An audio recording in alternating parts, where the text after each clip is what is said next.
I never thought I'd find myself in this situation. You know how people say that you should trust your instincts? Well, my instincts were screaming at me long before I ever uncovered the truth. My name is Mike, and I'm here to share a story that I wish I could forget. It's about my wife, Sarah, and the painful journey of discovering her infidelity. Sarah and I had been married for 5 years, and for the most part, I thought we were happy. Sure, like any couple, we had our ups and downs.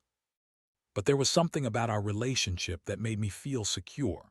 We had built a life together, complete with our cozy little house in the suburbs, a couple of dogs, and a circle of friends.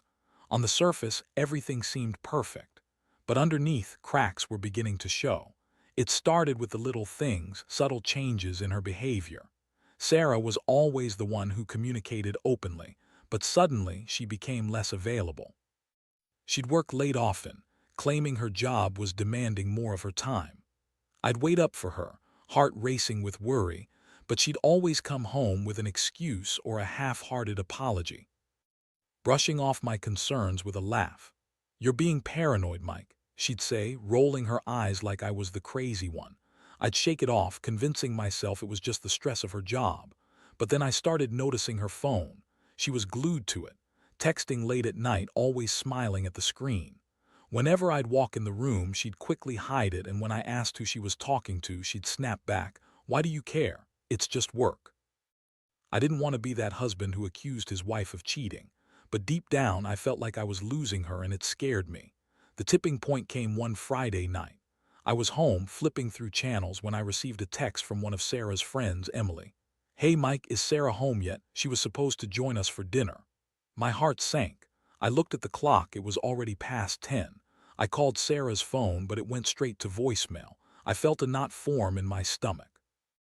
And there it was again, the feeling of betrayal looming over me. I decided to drive over to Emily's place just to see what was going on. When I arrived, I found the house full of laughter and the smell of food. I walked in, and Emily looked surprised to see me. "Mike, I thought you were with Sarah." I forced a smile and shrugged. "Yeah, she had to work late." Her expression shifted, and I knew something was off. "Actually, she mentioned she was with you," she said hesitantly. My heart raced. "What do you mean?" I pressed. "She said you guys were having a date night." The air in the room suddenly felt heavy. I excused myself, my heart pounding, and headed back to the car. I couldn't shake the feeling that something was very wrong. Over the next few days, I became a detective in my own life, rifling through our shared computer and checking her social media accounts. I didn't want to invade her privacy, but the more I searched, the more evidence I found that confirmed my worst fears. Flirty messages, rendezvous with someone named Jake, never heard of him before. It was a slap to the face, and each discovery made my gut twist further. I was paranoid. I was just patient, waiting for the reality to unfold. The final straw came when I decided to follow her one night, convinced she was lying about yet another work obligation. I parked a few blocks from her office and waited. When I saw her car pull out of the parking lot, I felt my heart drop. I followed her to a swanky bar downtown, where I watched her walk in, laughing with Jake, her arms wrapped around him. The world around me blurred, and all I could hear was the pounding of my heart. My stomach churned as I realized I was right all along. Confronting her was going to be the hardest part, but I knew it had to happen. Little did I know, the confrontation would be just as devastating as the discovery itself. I spent the entire drive home wrestling with what to say to Sarah. My mind was a whirlwind of emotions: anger, sadness, betrayal, and disbelief. I felt like I was in a daze, but one thing was clear: I couldn't just ignore what I had seen. I needed to confront her, to demand answers, and to reclaim the truth that had been stolen from me. When I walked through the front door, I found Sarah sprawled across the couch, her hair tousled and her eyes glued to her phone. She looked up and smiled, completely unaware of the storm brewing inside me. "Hey babe, how was your day?" she asked, her voice bright and cheery. "Just the usual," I replied, trying to hold my composure. I could feel my heart racing as I took a deep breath, steeling myself for the confrontation. "Can we talk?" I said, my voice steadier than I felt. She raised an eyebrow, sensing the change in my tone. "Sure, what's up?" I motioned for her to sit down, and I joined her, feeling the weight of the moment pressing down on me. "I saw you last night," I said, cutting right to the chase. Her smile faltered and I could see the confusion on her face. "What do you mean?" she replied, a hint of defensiveness creeping into her voice. "I was at work, you knew that." I shook my head, my anger bubbling to the surface. "No, I saw you with Jake. I followed you to the bar, Sarah. You were laughing, flirting, having a great time, don't deny it." The color drained from her face as the reality of my words sank in. For a moment she looked genuinely shocked, and then, almost instinctively, she tried to deflect my accusations. "Mike, you're being ridiculous. I was having a drink with a coworker. You know how stressful work can be." I felt my blood boil at her dismissive tone. "A drink with a coworker, is that what you call it?" Because it looked a lot more than that to me. She crossed her arms, her expression shifting from disbelief to irritation. "You're just being paranoid. You're overreacting as usual." Her gaslighting hit me hard. I felt a wave of confusion wash over me and I had to fight against it. "This isn't paranoia, Sarah. I saw you. This is reality." For a moment, silence hung between us and I could see her calculating her next move. "Fine," she finally said, her voice sharp. "I did go out with him, but it's not what you think. We're just friends. You're so wrapped up in your own insecurities that you can't see the truth." The anger in her tone cut deeper than I expected. "Friends, flirting like that?" I shot back, the words tumbling out as I struggled to keep my emotions in check. "You've been lying to me for who knows how long." I could feel my voice rising, the hurt spilling over. The room felt charged with tension, and I could see Sarah's defenses rising, her expression shifting from shock to indignation. At that moment, I realized this would not be a conversation, it would be a battle. As she tried to spin her narrative, I felt my heart harden. "You can't just throw me aside like this and expect me to buy your lies, Sarah. I deserve better." Her eyes widened, and for an instant I saw a flicker of fear. "What do you want me to say?" she snapped, frustration evident in her voice. "You're making a huge deal out of nothing." I couldn't believe how she managed to twist the situation back on me. "Nothing? You think this is nothing? I watched you with him. I saw the way you looked at him." I took a deep breath, trying to regain some composure. "I did want to lose myself in anger. Do you even care about what this means for us?" For a moment the fight seemed to slip from her grasp. She looked down, her facade cracking. "I didn't mean for it to go this far, Mike," she murmured, her voice softer now. "I've just felt so alone lately. You're always busy with work and I just needed someone to talk to." Her confession knocked the wind out of me. I didn't want to empathize with her, I wanted justice. But the vulnerability in her voice created a conflict I wasn't prepared for.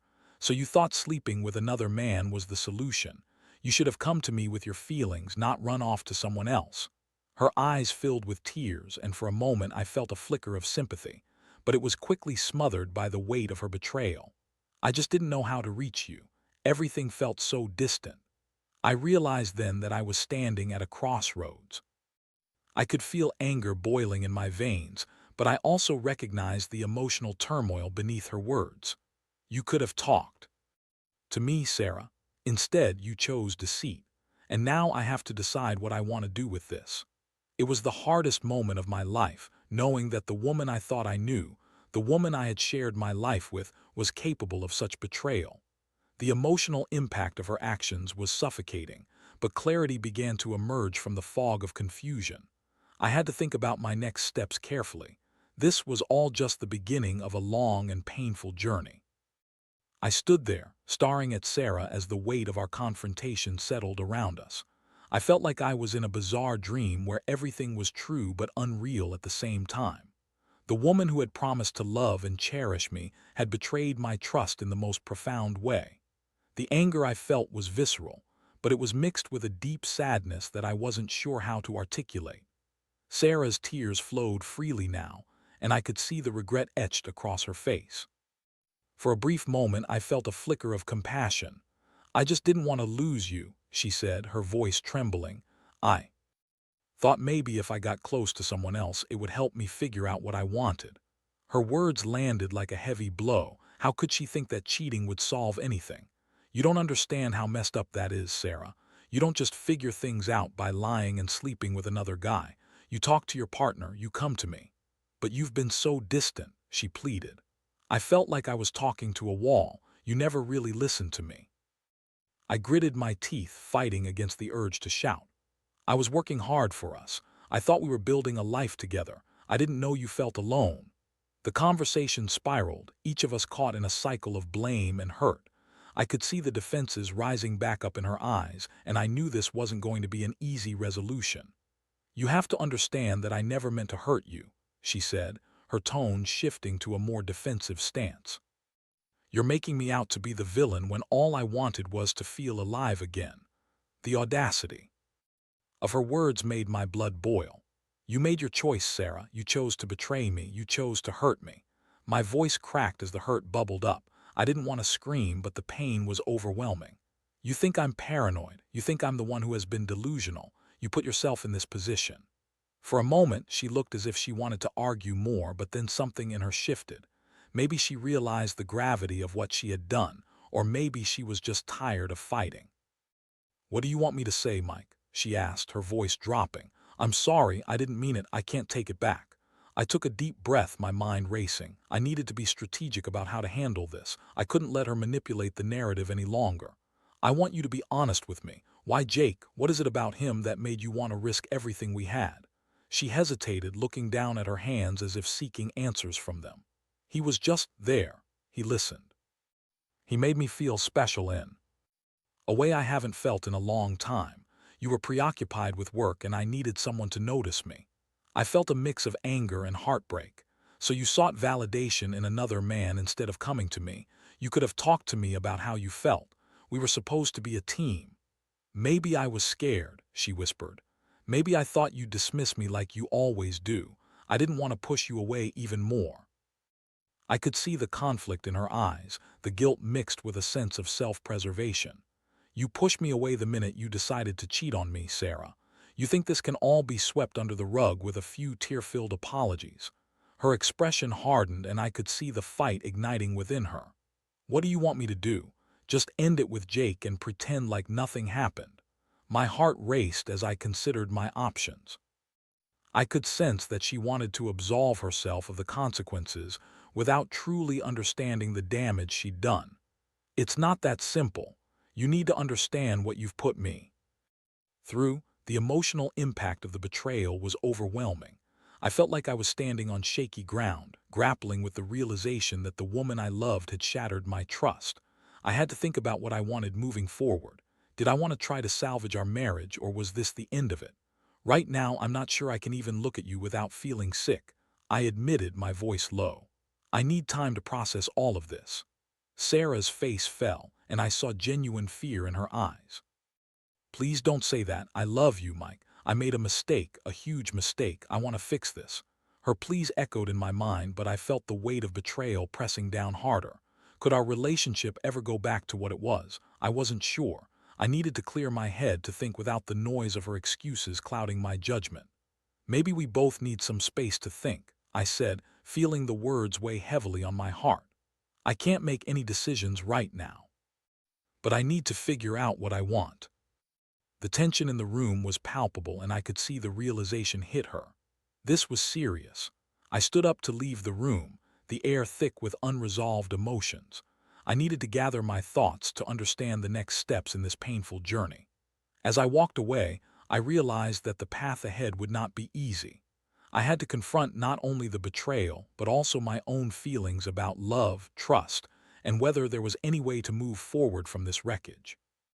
The aftermath of our confrontation left me in turmoil, and I knew I had a long road ahead. The days following our confrontation were some of the darkest and most confusing of my life.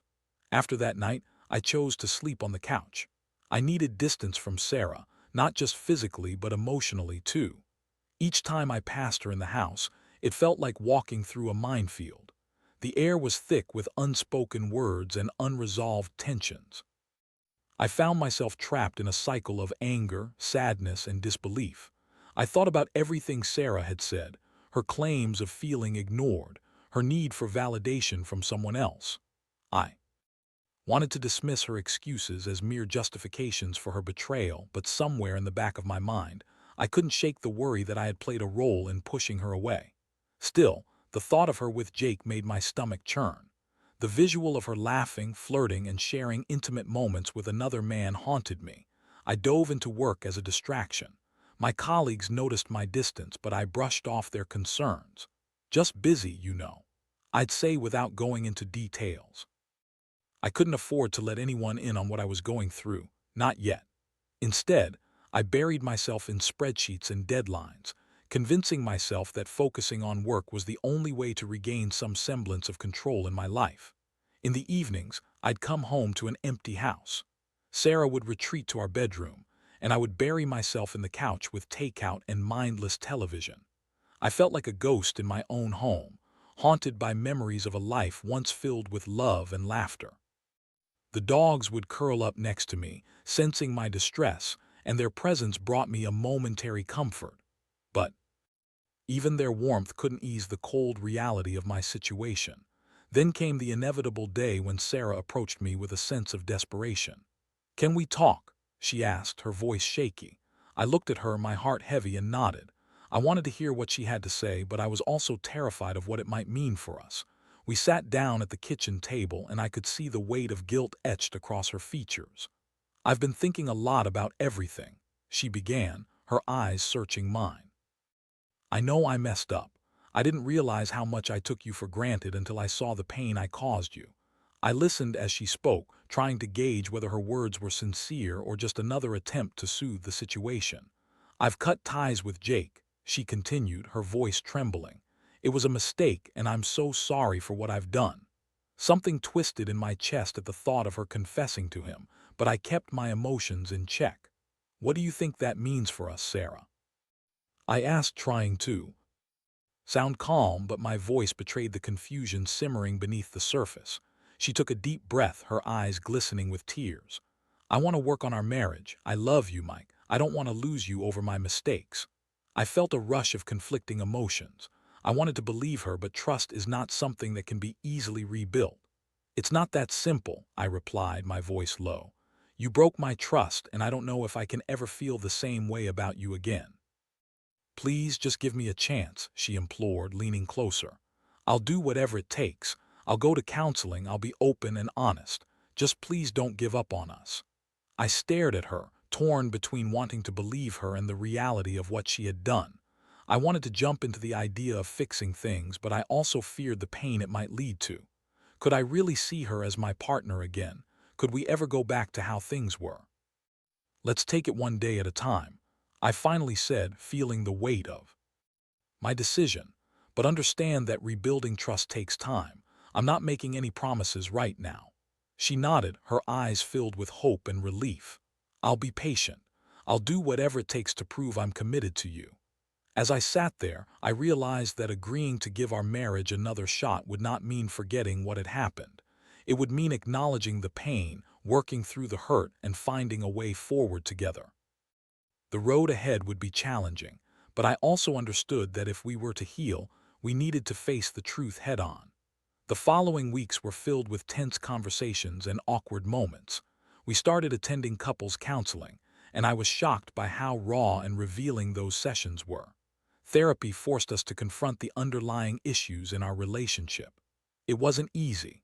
There were moments when I wanted to walk out, feeling overwhelmed by the emotional weight of our discussions. We explored Sarah's feelings of neglect and my workaholic tendencies, and I realized how much I had been caught up in my career. I had neglected quality time with her, and while it didn't excuse her actions, it helped me see that we both had contributed to the chasm that had formed between us. Slowly, we began to find common ground. We started to communicate more openly, sharing our fears and desires. I learned to express my feelings without holding back, and she began to open up about her own struggles. The intimacy we were building was terrifying, yet it felt like a necessary step toward healing. But the emotional roller coaster didn't end. As much as I wanted to believe in a brighter future, I still felt that nagging doubt at the back of my mind. Trust is fragile, and every time she went out with friends or received a text, my heart would race. Would I ever fully trust her again? As I continued to navigate the complexities of our relationship, I knew that moving forward would be a journey filled with ups and downs.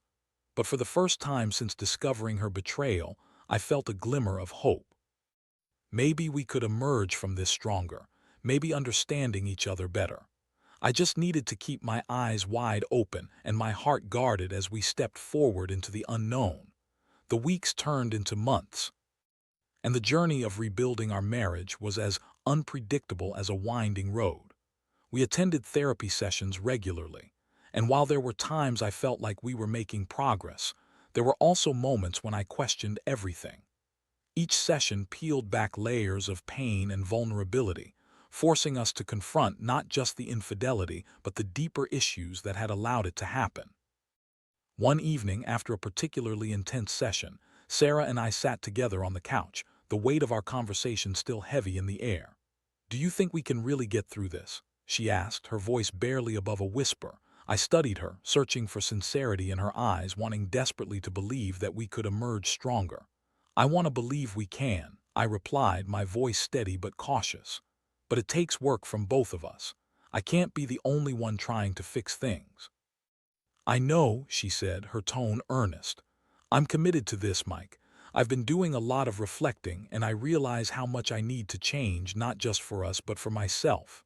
I wanted to feel hopeful, but my heart remained guarded. There were still moments when I caught myself replaying the images of her with Jake in my mind. I tried to push them away, but they would creep back in, stirring up feelings of jealousy and insecurity. It was a constant battle within myself, and I knew it would take time for the wounds to heal. During this period, we decided to start making new memories together. It became a therapeutic exercise, a way to write a new chapter in our lives. We planned weekend getaways, tried new restaurants, and even took up hiking. Each new experience helped us reconnect on a different level. There were moments of laughter and joy that reminded me of the reasons why I fell in love with her in the first place. But despite the positive moments, a shadow still loomed over us. I found myself questioning whether I would ever fully trust her again. Every time her phone buzzed or she received a late-night text, the old insecurities would bubble to the surface. I'd watch her carefully, trying to gauge her reactions, but my mind would play tricks on me. Would she really go back to Jake? Was she still hiding things? One night I couldn't take it anymore. I confronted her about my feelings. "I feel like I'm constantly walking on eggshells, Sarah. I want to trust you, but I'm struggling." Her expression turned serious. "I get it, Mike. I can't imagine how hard this must be for you. But I promise I'm not hiding anything. I want to be here with you, and I want to earn back your trust." "I appreciate that, but I need to see it in action," I admitted, feeling the vulnerability wash over me. "I need to know that you're fully committed to making this work." The conversation opened the floodgates to a deeper discussion about our expectations moving forward. We talked about boundaries and what we both needed to feel secure in our relationship. It felt liberating to finally voice these concerns, but I also understood that it would be an ongoing process. As we walked this path of rebuilding, I realized that healing wasn't linear. There were days when I felt hopeful, and then there were days when the shadows of doubt crept back in. I learned to recognize those moments and to share them with Sarah instead of bottling them up. It was a gradual process of learning to communicate my fears without letting them fester. One evening, while we cooked dinner together, I felt a wave of nostalgia wash over me. The sight of Sarah, laughing as she chopped vegetables, reminded me of the early days of our relationship. It was a small moment of joy that made me pause. I realized that despite everything, I still loved her. The past couldn't be changed, but perhaps it didn't have to define our future. As we sat down to eat, I decided to share my thoughts. "I know this journey hasn't been easy, but I've been reflecting on how far we've come. I still have a long way to go, but I want to keep moving forward with you." Sarah smiled, a genuine warmth in her eyes. "I want that too, Mike. I'm willing to do the work. I know I messed up, and I'm committed to making things right." In that moment, I felt a flicker of hope. We didn't have all the answers, and the road ahead was uncertain, but I knew we were trying. I was learning to navigate my emotions, to let go of the past while still acknowledging its impact on our present. But just as things began to stabilize, one unexpected event threatened to shake the foundation we were building. One evening, I received a text from Emily, Sarah's friend, the same friend who had been confused by Sarah's whereabouts that night long ago. The message was brief, but it struck fear into my heart. "Hey, Mike, I think you need to know something about Sarah and Jake." My heart raced as I read the message over and over. Was this the beginning of another betrayal, or could it just be a misunderstanding? I felt my stomach drop, and the uneasy feeling that had been lurking in the back of my mind resurfaced with a vengeance. I had promised myself I would face the truth, no matter how painful, but I wasn't sure I was ready for another round of emotional upheaval. I knew I had to confront Sarah again, but I was terrified of what I might discover. Would this be the final blow to our fragile relationship, or could we weather yet another storm? As I weighed my options, I could already feel the weight of dread settling in. I had to know the truth. The next day felt like a weight pressing down on me as I replayed Emily's text in my mind. "I think you need to know something about Sarah and Jake." What could it mean? My heart raced as I tried to sort through the possibilities. With the fragile trust we were trying to build, I knew I had to approach Sarah carefully. That evening, after dinner, I took a breath and steeled myself for the conversation.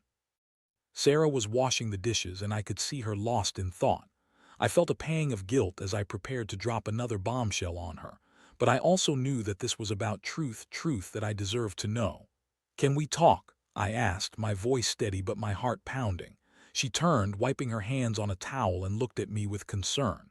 "Sure, what's up?" I hesitated, searching for the right words.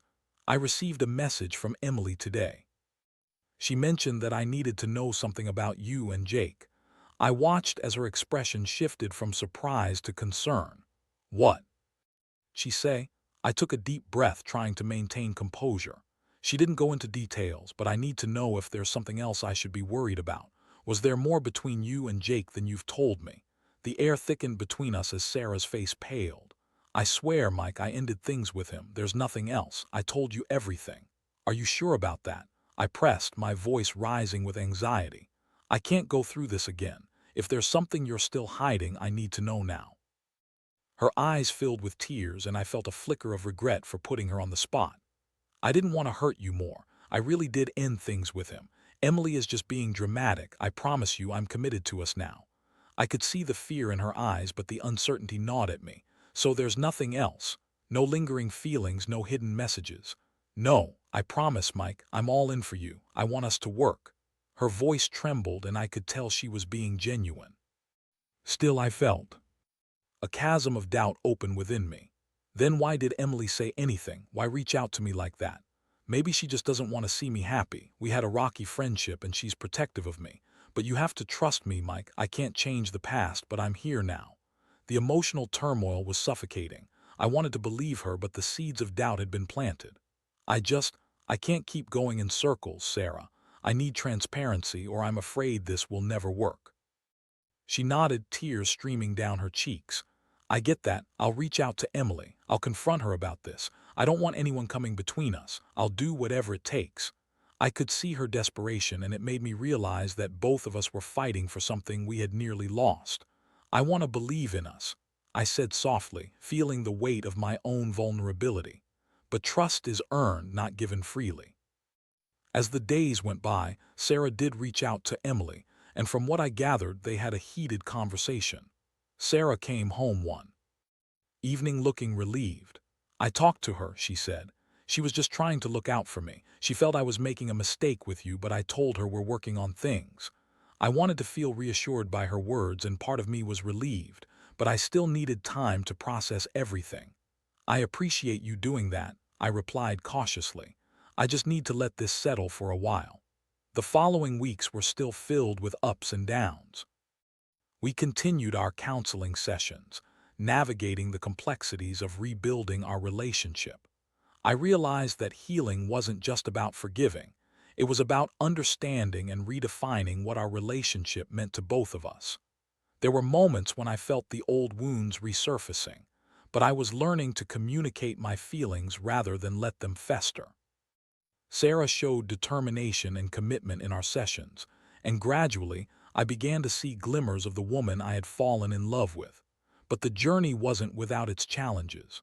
Trust is fragile, and I found myself questioning whether we could really move past the betrayal. I made a conscious effort to focus on the present, on the moments we shared rather than allowing the shadows of the past to dictate our future. As time went on, I began to notice the small changes in Sarah. She was more intentional about spending time together, more open about her feelings, and I could see the effort she was making. Slowly, I started to believe that perhaps we could emerge from this stronger. One evening, as we sat on the porch watching the sunset, I turned to her and said, "You know, I'm still scared. Scared of what could happen, scared of how things could fall apart again."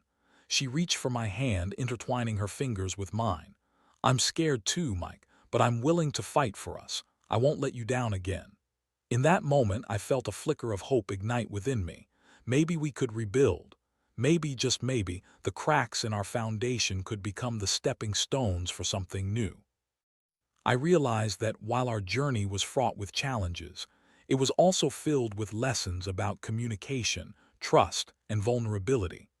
I had learned to confront my own insecurities, and Sarah had learned to take responsibility for her actions. As we faced the future together, I understood that love isn't just about the grand gestures or the perfect moments. It's about the willingness to fight, to grow, and to choose each other over and over again. And with that realization, I took a deep breath, feeling a sense of determination wash over me. We were still on a long road ahead, but we were walking it together, and that made all the difference.